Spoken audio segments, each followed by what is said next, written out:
si tiene más de 15 al mes siguiente. Si tiene, por ejemplo, 5 meses y 18 días, pues clávenle la cifra a 6 meses y lo ponen en la tabla con base en eso. Básicamente es la recomendación. ¿Cuáles deberíamos utilizar? Entonces, miren, para niños de lactanticos chiquitos, neonatos y lactantes, siempre utilicen, hay que usarlos básicamente todos, el peso para la edad, la talla para la edad, el más sensible es el peso para la talla. Nunca dejen de usar peso para la talla. Por supuesto que deben utilizar perímetro craniano. Aquí el índice de masa corporal es muy poco sensible. ¿Por qué razón? Porque el chiquitín, el lactantico, está lleno de repliegues y a veces la talla, y tiene mucha grasa, la talla no es proporcional a lo que debería medir el peso. Por tanto, el índice de masa corporal no lo utilizan sistemáticamente en niños chiquitos y nuestros. El índice de masa corporal sí me va a servir para estudios poblacionales, estudios de muchos números grandes de pacientes. Para menores de 5 años, de todo el grupo de lactantes y preescolares, utilicen básicamente peso para la talla, talla para la edad. Fíjense que aquí ya no usamos peso para la edad. Por una razón sencilla. ¿Cuál razón creen que este grupo de chinos ya en peso para la edad no es tan sensible?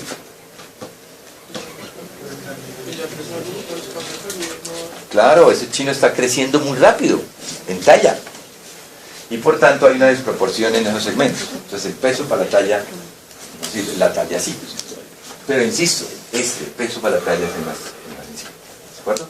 Y ahí, así ustedes quieren utilizar índice de masa corporal, es más sensible. No dejen de usar perímetro cefálico. Y para contestar tu pregunta, fíjate que de aquí en adelante, a partir de los 5 años, ya el perímetro cefálico no se utiliza. Pero sí, por ejemplo, en poblaciones de escolares, preescolares y adolescentes, el índice más sensible es índice de masa corporal y talla para la edad. ¿Por qué la talla para la edad en estos niños, sobre todo en la meseta que va de los 5 a los 10 años? Porque la velocidad de crecimiento en talla es mucho más predecible. Ya se vuelve una curva plana, en donde supuestamente un niño después de los 5 años va a crecer por año. ¿Cuánto creen que aumenta por año un chino? Sí, de 6 a 8 centímetros. De 6 a 8 centímetros por año. Entonces miren, para que ustedes vayan aprendiendo algunos datos. El niño nace pesando 3,5. ¿En cuánto tiempo duplica su peso? Al año. A los 6 meses. ¿A qué edad triplica su peso? Al año. ¿Y a qué edad cuadruplica su peso? A los 4 años. Entonces fíjense que es muy fácil decir, a un chino a los 2 años debería estar pesando, ¿cuánto? ¿A los 2 años? Si triplicó su peso al año tendrá aproximadamente 9 kilos. Y si a los 4 años debe tener 12 kilos, y aproximadamente es una cosa lineal, pues el punto medio estará 10,5, 11 kilos. Pero eso es para que ustedes hagan un cálculo teórico, porque eso varía mucho si el chino tuvo una churria un día, si se enfermó, etc. Pero es más o menos para que ustedes tengan un cálculo. Ahora, la talla. La talla tiene la regla de los 50. Si nació midiendo... ¿Cuánto nació midiendo, dijo? 50. El primer año duplica el 50%. O no duplica, aumenta el 50%. ¿Cuál es el 50% de 50? O sea que al año, ¿qué talla tiene? Muy bien. Va progresando las matemáticas. Al segundo año aumenta el 50% de lo que aumentó el año anterior. Es decir, si el primer año aumentó 25 centímetros, el siguiente año aumenta 12,5. Y si le sumamos eso a los 75, ¿cuánto medirá a los 2 años? 87 centímetros. Eso no es difícil. De modo que usted ya tiene una idea en la cabeza de cuánto es el peso ideal de un chino a los 2 años. Entre 10 y 11 kilos. Y la talla 87. ¿Cierto?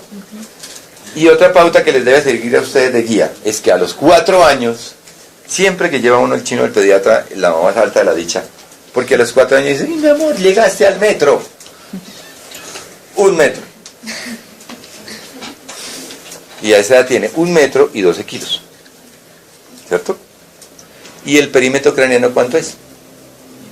50. Si ya deja de crecer de ahí para adelante. Entonces un niño sano de 4 años pesará 12 kilos, medirá 1 metro y tendrá un perímetro craneano de 51 centímetros. Cuando uno sale con una mamá sin ver las tablas, dicen, uy, ¿cómo sabe el doctor? Y uno le da una idea más o menos de entrada aproximada a la realidad a la mamá. Aprendan de esos daticos. Con eso ustedes saben, con solo examinar el paciente, en qué condición nutricional está su paciente. Okay. Bien.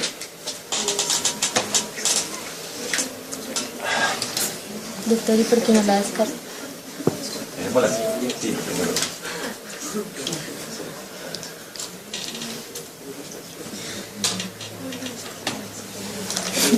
Intenté. Mejor. ¿Esto no tiene virus?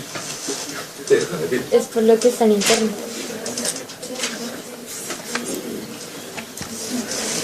¿Preguntas, muchachos?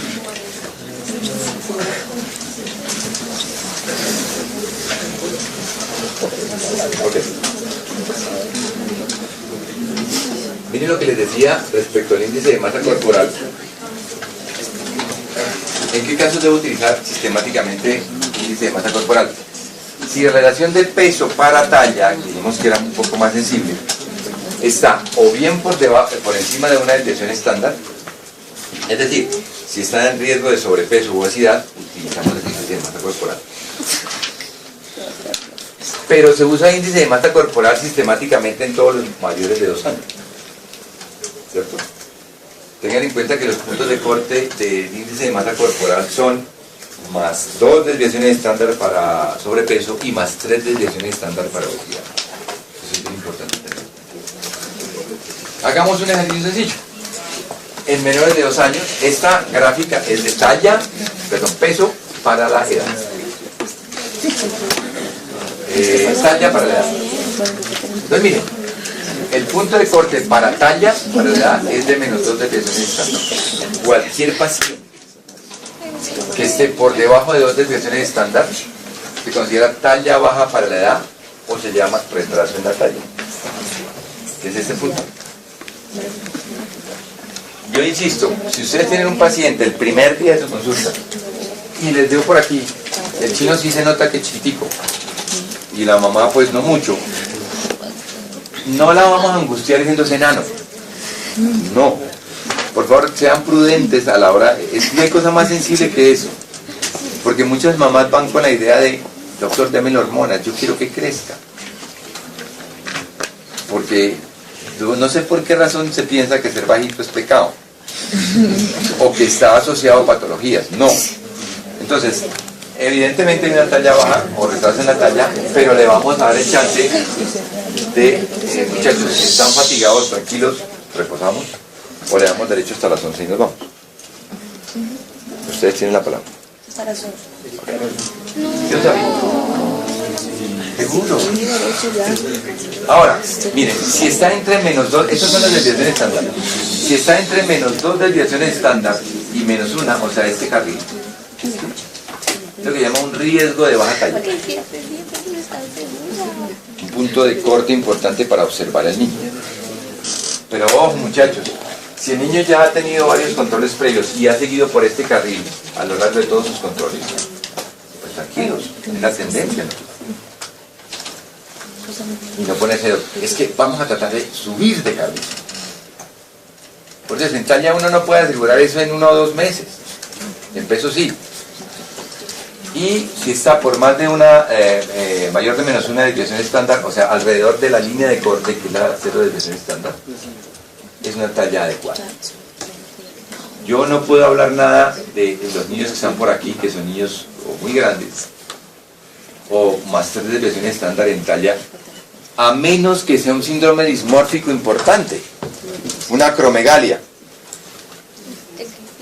o niños con malformaciones, o no malformaciones, sino disarmonía en los segmentos corporales. Es muy alto, sí, la mamá es alta. En ese caso no hay problema. Para peso, para la edad exactamente lo mismo. Si está a menos 3 desviaciones estándar será un peso muy bajo. Si estará entre menos 2 y menos 3 desviaciones estándar, riesgo de peso bajo. Y los mismos parámetros se aplican para talla que para peso. Pero los nombres son importantes. Talla adecuada por encima, alrededor de la desviación estándar 0. Entre menos 2 y menos 1 desviación estándar, riesgo de baja talla. Menos de 2 desviaciones estándar, talla baja. Y lo mismo para peso. Ojo que les insisto, estas tablas, tienen muy poca sensibilidad, son muy puntuales.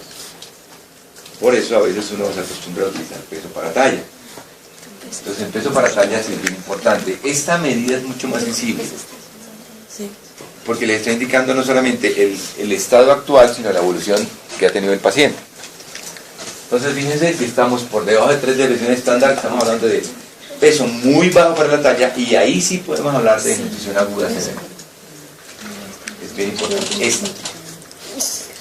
Si está entre menos 2 desviaciones estándar, estamos hablando de peso bajo para la edad o desnutrición aguda. Fíjense que solamente hasta acá, cuando usamos este parámetro, empezamos a utilizar la palabra desnutrición. Por eso es la sensibilidad de este parámetro. Si está entre menos 2 y menos 1 desviación estándar, estamos hablando de riesgo de peso bajo para la talla. Y por supuesto, alrededor de esa línea más gruesa estamos hablando de niño normal. Normal para esos parámetros. Pero aquí ya empezamos a hablar de un parámetro muy importante, que es sobrepeso si está entre más 1 y más 2 desviación estándar. Ese es el punto en donde toca tomar medidas. Decirle, oiga, mamita, es que qué dicha que esté gordito, pero es que aquí no estamos criando animalitos. La mamá siempre dice, ¿y qué hago? Que come y no engorda. Y después lo llevan, ¿qué hago? Que está gordo. Ese es un problema que hay que entender a la mamá. Criar hijos no es lo mismo que poner en ceba, bueno, en una granjita un poco de animalitos.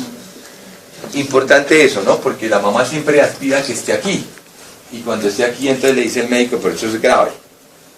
Aquí es el momento de tomar medidas, porque estos indicadores de sobrepeso y obesidad sí son indicadores a largo plazo de factores de riesgo, sobre todo de enfermedad cardiovascular. ¿Sí? Y lo que les decía, todos los chinos que estén aquí, por caridad, tomen la tensión arterial. Algo encontrarán.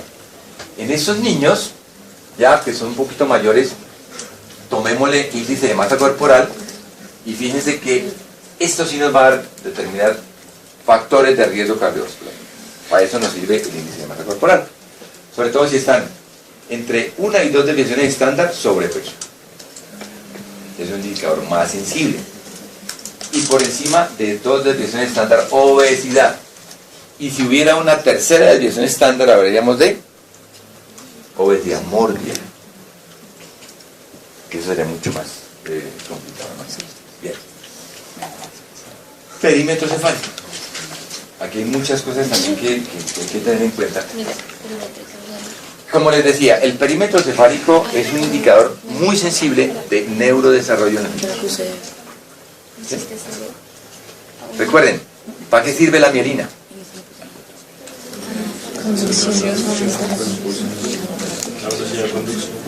Ni más ni menos. Y la velocidad de conducción es ni más ni menos que la base del establecimiento de todas las sinapsis que están haciendo los 2 primeros años de vida. Neurodesarrollo. Entonces, ojo, siempre hagamos determinación de perímetro cráneo en todos los chinos, todos. En consulta externa, el primer día, por favor, lista de útiles. Fonendoscopio, equipo de órganos, blusa, esfero, rojo, azul, cinta métrica. No me lleguen a consulta sin cinta métrica. Así se llevan uno de esos de costura. Hay que tomar esos parámetros de siempre. ¿De acuerdo? Entonces, Siempre el perímetro craneano debe tomarse sistemáticamente. Si hay, les voy a poner un ejemplo. El perímetro craneano del niño, ya dijimos qué variación tiene. Vamos a suponer que tomase el perímetro craneano de un niño a los 3 meses. Voy a darte una cifra, estaba en 39. En el siguiente control, encontraste los craneanos. Aquí el índice de masa corporal es muy poco sensible. ¿Por qué razón? Porque el chiquitín, el lactantico, está lleno de repliegues y a veces la talla, y tiene mucha grasa, la talla no es proporcional a lo que debería medir el peso. Por tanto, el índice de masa corporal no lo utilizan sistemáticamente en niños chiquitos y nuestros.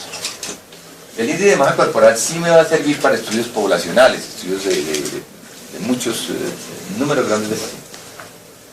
Para menores de 5 años, de todo el grupo de lactantes y preescolares, utilicen básicamente peso para la talla, talla para la edad. Fíjense que aquí ya no usamos peso para la edad. Por una razón sencilla. ¿Cuál razón creen que este grupo de chinos ya en peso para la edad no es tan sensible?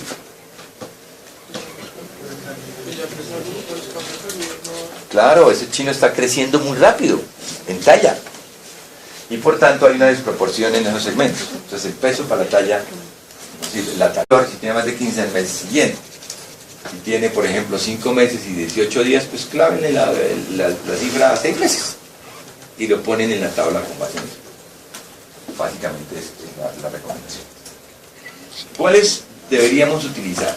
Entonces miren, para niños de lactanticos chiquitos, neonatos y lactantes, siempre utilicen, hay que usarlos básicamente todos, el peso para la edad, la talla para la edad, el más sensible es el peso para la talla, nunca dejen de usar peso para la talla.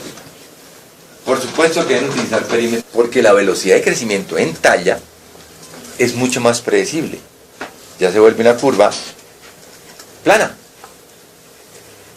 en donde supuestamente un niño después de los 5 años va a crecer por año. ¿Cuánto creen que aumenta por año un chino? Sí, sí, de 6 a 8 centímetros. De 6 a 8 centímetros por año. Entonces miren, para que ustedes vayan aprendiendo algunos datos. El niño nace pesando 3,5. ¿En cuánto tiempo duplica su peso? Y así. Pero insisto, este peso para la talla es el más sencillo. ¿De acuerdo? Y ahí, así ustedes quieren utilizar el índice de masa corporal, es mucho más sensible. No dejen de usar perímetro cefálico. Y para contestar tu pregunta, fíjate que de aquí en adelante, a partir de los 5 años, ya el perímetro cefálico no se utiliza. Pero sí, por ejemplo, en poblaciones de escolares, preescolares y adolescentes, el índice más sensible es índice de masa corporal y talla para la edad. ¿Por qué la talla para la edad en estos niños, sobre todo en la meseta que va de los 5 a los 10 años?